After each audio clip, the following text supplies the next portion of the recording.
Hello, everyone, and thank you for tuning into my podcast, Xena, Life as a Dominatrix. This is episode 16. This will be broadcasted tomorrow, Tuesday, May 17th, 2022. Today's episode topic, spice it up.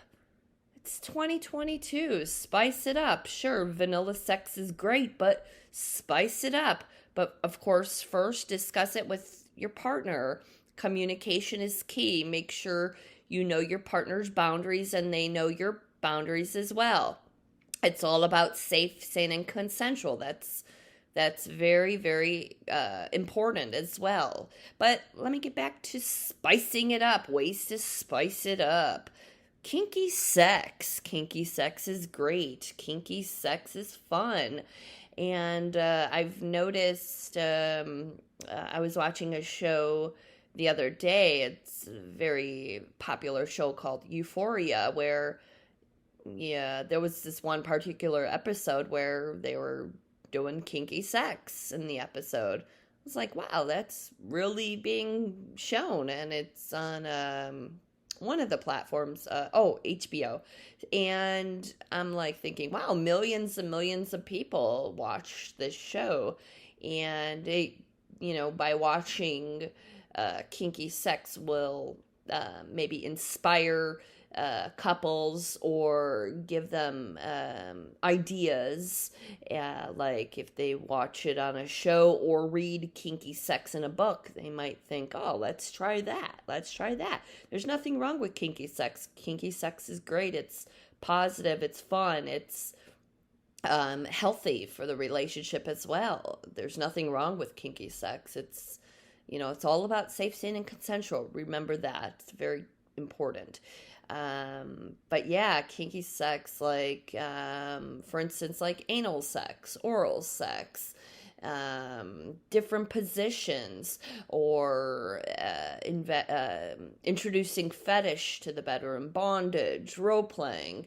It's all about kink and fun, and it's beneficial to the relationship. So if your relationship is too vanilla, maybe you want to discuss to your partner, hey, let's try this, let's try that, and see if your partner's cool with that. If they are, cool. If they're not, then skip it.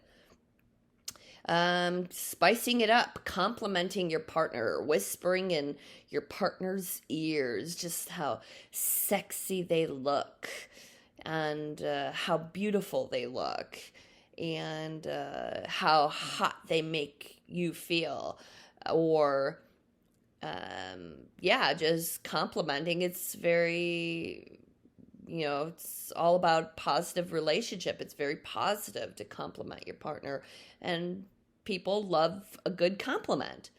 And shopping. So spicing it up, shopping together, or shopping solo, shopping for lingerie, like ideas on like what to wear in the bedroom, or what type of dildos to use, or vibrators, or floggers, or paddles, or whatever you want to experience in the bedroom. It could be a lot of fun to shop with your partner, or surprise your partner. And if you wear lingerie, you buy lingerie, and your partner has worked a very long work shift, and you're home in bed just waiting for your partner to come home so you could seduce him or her while you're wearing lingerie, whether it's bra and panties, stockings, garter belts, high heels. It's great way to spice it up, instead of just being butt naked. But also, it's very important to wash the toys before use and after use. Very important. Soap and water. Spicing it up, dirty talking. I think of that scene in 40-Year-Old Virgin, oh my God, where the character gives Steve Carell ideas on what to say. It's so pathetic, but so hilarious. But dirty talking, like if your partner enjoys being called a naughty slut or a naughty girl or whatever, if like call your partner that uh, via text or over the phone, whispering in the phone like, oh, I want you to come home now, I have a surprise waiting for you. So there's so many ways to dirty talk. And it's a great way to spice it up in the bedroom or outside of the bedroom. Or if your partner's at work, like, oh, what are you wearing today? What's underneath your work clothes today? Oh, too bad I'm not there seducing you in the office. So different, yeah, there's so many different types of dirty talk, different techniques, or whatever you want to do. Yeah, it's fun, basically. So spicing it up, fire and ice. Fire equals candle wax play. Candle wax play, make sure that your partner is nice and covered in ice. No, not covered in ice. You don't want your partner to freeze. But first, I would suggest dripping ice cubes on your partner and licking it up, sucking it off your partner's body. Great way to seduce your partner, art of seduction, and also give your partner goosebumps like that. Candle wax. So make sure that your partner is all nice and naked for you and drip that candle wax on his or her body. And also make sure that your partner is well shaven as well. And make sure that the body is wet. If you drip candle wax on a person's body when the body is dry, it'll be very difficult to remove the candle wax. But it's a great way to spice it up in the bedroom. Let's see, what else? Spicing it up. So naughty text messages. I mentioned that earlier. So yeah, like, what are you wearing today? I can't wait for you to take off your clothes at home. I have a big surprise for you when you enter the bedroom. So yeah, get kinky with that and have fun with it. But it's between you and your partner only, or send dick pics or tit pics as well. But like I said, that's only between you and your partner. Don't share your text messages to your friends. If you do, shame on you. Let's see, spicing it up, bondage, and including bondage, whether it's handcuffs or rope, blindfolds, ball gag. That's a great way to spice it up. And just don't make the rope too tight on your partner's body. But it's a great way to seduce your partner as well. When they're all nice and tied up and blindfolded and gagged and you're on top of your partner, just ready to kiss your partner and just seduce your partner and tease your partner. And yeah, it's all fun. And it's very exciting as well. Foreplay, spicing it up, foreplay. Take your time with it. Enjoy the moment. Don't just go into the penetration, the intercourse right away, but spicing it up, whether it's French kissing, sucking on nipples or genitals, or lightly biting your partner, or teasing your partner, touching your partner, massaging with hot oil or different lotions. Of course, oral sex, and it's very exciting, and it's a great way to spice it up in the bedroom. Also, food play, whether it's like strawberries, hot chocolate, dripping it on your partner's body and just licking up that hot chocolate. I think of, there was this movie scene where they do that, where They drip. It's such a funny movie too. Oh my God, I can't. Oh boy, I can't think of the movie title right now. But they drip. The character in the movie drips. Oh, I think it's hot chocolate on the woman's feet, and just sucks off that chocolate. Yummy. See, who needs a dessert when you have the hot chocolate on your partner's body? That's a dessert for you. But yeah, taking your time with it, and then penetration. So yeah, foreplay is very exciting. Let's see. So dressing up, like I mentioned earlier, lingerie, or a French maid outfit, or a sexy secretary outfit, or just a pair of high heels or boots and fishnets and a bra. And then you're there in the bedroom waiting for your partner to rip off your pantyhose or whatnot. Make them buy you a new pantyhose if they rip it off. So dressing up in the bedroom is very exciting as well, instead of just being butt naked laying there. Spanking, whether it's like an over-the-knees spanking, or you're on your hands and knees while your partner just gives you a nice spanking with his or her bare hands, or maybe uses a hairbrush or a paddle. Make sure that you use a code word, and use that code word if the pain is too much. It's all about safe, sane, and consensual. I'll say that again. But spanking is a great way to spice it up in the bedroom, whether it's light spanking or heavy. It's all about pain tolerance, what you can take and what you enjoy as well. Being vocal. Ooh, so I think of the movie with Michelle Pfeiffer and Harrison Ford, What Lies Beneath, where there's a scene where they open their windows and they purposely let their neighbor hear them have sex. But what initiated that is they heard their neighbors first. Like, the wife was moaning and moaning and moaning while she was having sex with her husband. And then Michelle Pfeiffer's character and Harrison Ford character was like, oh, let's compete. Let's see who's louder. So, maybe letting your window open just a little bit to let, people hear what's going on. That's maybe a little extra adventurous, but test the limits, see what you're comfortable with, but you don't want to be the talk of the town. Or maybe you do.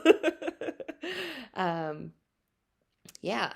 Let's see. Spicing it up, mutual masturbation, or maybe watch your partner masturbate and you get turned on watching your partner masturbate to like porn or to your genitals or whatever.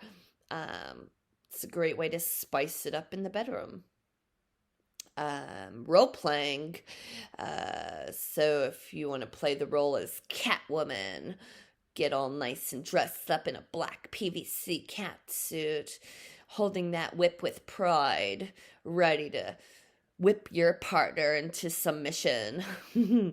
Or play the role as Wonder Woman, or a school teacher, or a nurse, or a boss bitch.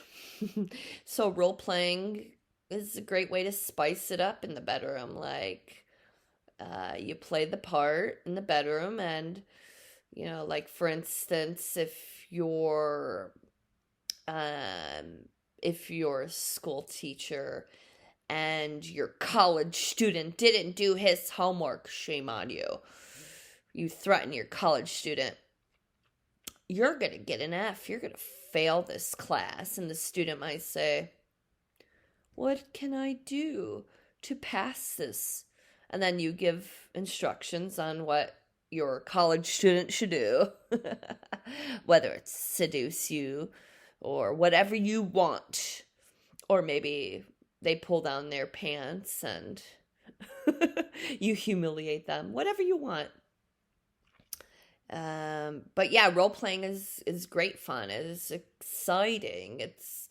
It's adventurous. It's another way to spice it up in the bedroom. Different positions. I think of. I think when I was like a teenager, I think I bought a book. God, it was so long ago. Or no, I think I borrowed this book, like a Kama Sutra book, and they showed many different sex positions in this book. And I was like, wow, that is fascinating. That is very interesting.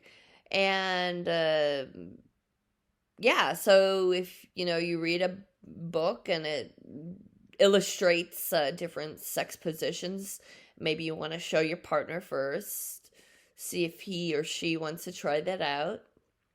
And it's another way to spice it up in the bedroom. Whether it's, I mean, sure, the missionary or doggy style is very common, but there's various positions: 69, reverse cowgirl, etc., etc. So many, so many, so many positions.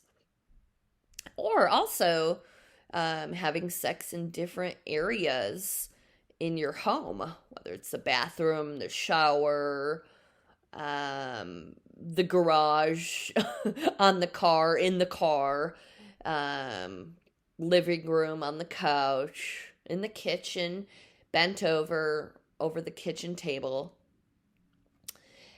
Or if you have a pool table, ooh, you're laying on the pool table. Another way to spice it up. I mean, sure, the bedroom's the most common place, but there's various other areas in your home. Yeah, let's see, what else? Making a home movie. Just between you and your partner, and then you and your partner make this home movie, and then you watch it together and get turned on by it, and then maybe delete it or keep it. But it's between you and your partner only. I think of Zach and Miri make a porno. I think it's also like a funny movie. I'm into quirky movies, some of them, and it's just a silly movie, but they basically make a home movie, and yeah, it's a great way to spice it up. Making a movie, the two of you having a camera, fancy or not so fancy, or a camera phone, taking photos, and if you're at work and you want to get all turned on and watch the footage that you and your partner made. Let's see, what else? Watching pornos together or solo, but to be honest, it's great to watch it together. Another way to spice it up in the bedroom, spicing it up, watching pornos together. There's so many different pornos out there. I mean, anal sex, oral sex, girl, girl, man, man, trans, threesomes, orgies. I mean, there's so many categories out there. And it also gives you an idea of maybe what to try in the bedroom, or, maybe might inspire you to try it. And there's nothing wrong with watching porn. And I think it's very healthy. And if your partner's not into watching porn, and if you're watching porn and if you're into watching porn, that's cool. I remember, there was something where, I think I was watching another movie where the character caught the husband watching porn, and he got in big trouble. And then she's like, "Oh, you cheated on me." It's like, no, that's not cheating. It's not cheating at all. And it's healthy. It's healthy if you watch porn, if you and your partner watches porn together, getting ideas. Another way to spice it up in the bedroom, maybe a threesome. So that's also great too. But The key is not to be jealous. The key is to discuss it with your partner first. Don't just surprise your partner with another man in the bedroom or another woman in the bedroom. You just don't do that, but just talk about it first. See, hey, do you want to, have this person join us or whatnot? So it's all about communication and, yeah, and if your partner's cool with that, that's great. And if they're not, respect that as well. But yeah, the key is not to be jealous. The key is just to have fun with it. Maybe try it once or twice. And if you like it, that's great. And there's also like swinger events that happens as well. If you're comfortable with going to a swingers party and just watching or participating, it's totally up to you and your partner. So yeah, those are all ways to spice it up in the bedroom. Or, yeah, it's great to spice it up. It's healthy, it's fun, but make sure everything is safe, sane, and consensual. That is very important. Communicate beforehand, very important. See what your partner's boundaries are. Make sure your partner respects your boundaries as well. Very, very important. But yeah, there's nothing wrong with spicing it up. It's great. It's healthy. It's fun. It's also a great way to have the relationship last longer. And if you're, I hear or I read articles where women, they are only in a vanilla relationship and they're seeking ways on spicing it up, or even men, they discuss on ways to spice it up. And there's nothing wrong with spicing it up. It's great, it's fun. And like for instance, I've heard recently actually somebody sent me an email stating, oh, I'd like to see a dominatrix because my wife is just not into it and she doesn't understand it. And if you want to see a dominatrix, that's great. That's great. Maybe you want to, discuss it with your partner as well. See if they're comfortable with, you doing that. And if not, it's totally up to you. And also, if you and your partner want to see a dominatrix together, that's all great too. The dominatrix will guide you and teach you about BDSM and fetishes and have a great time with the dominatrix. It's all, yeah, it's fun. It's all great ways to spice it up and have a great time. I hope this episode helped you, give you some ideas. And yeah. Oh, by the way, I didn't record last week's episode. I was just too busy celebrating my birthday. I had to have me time, so I didn't have time to record a podcast. But today, I'm so glad that I did. I'm glad I discussed this. And yeah, if you have any questions about this particular episode, you're more than welcome to send me an email. And I hope this talk helped. Have a great day.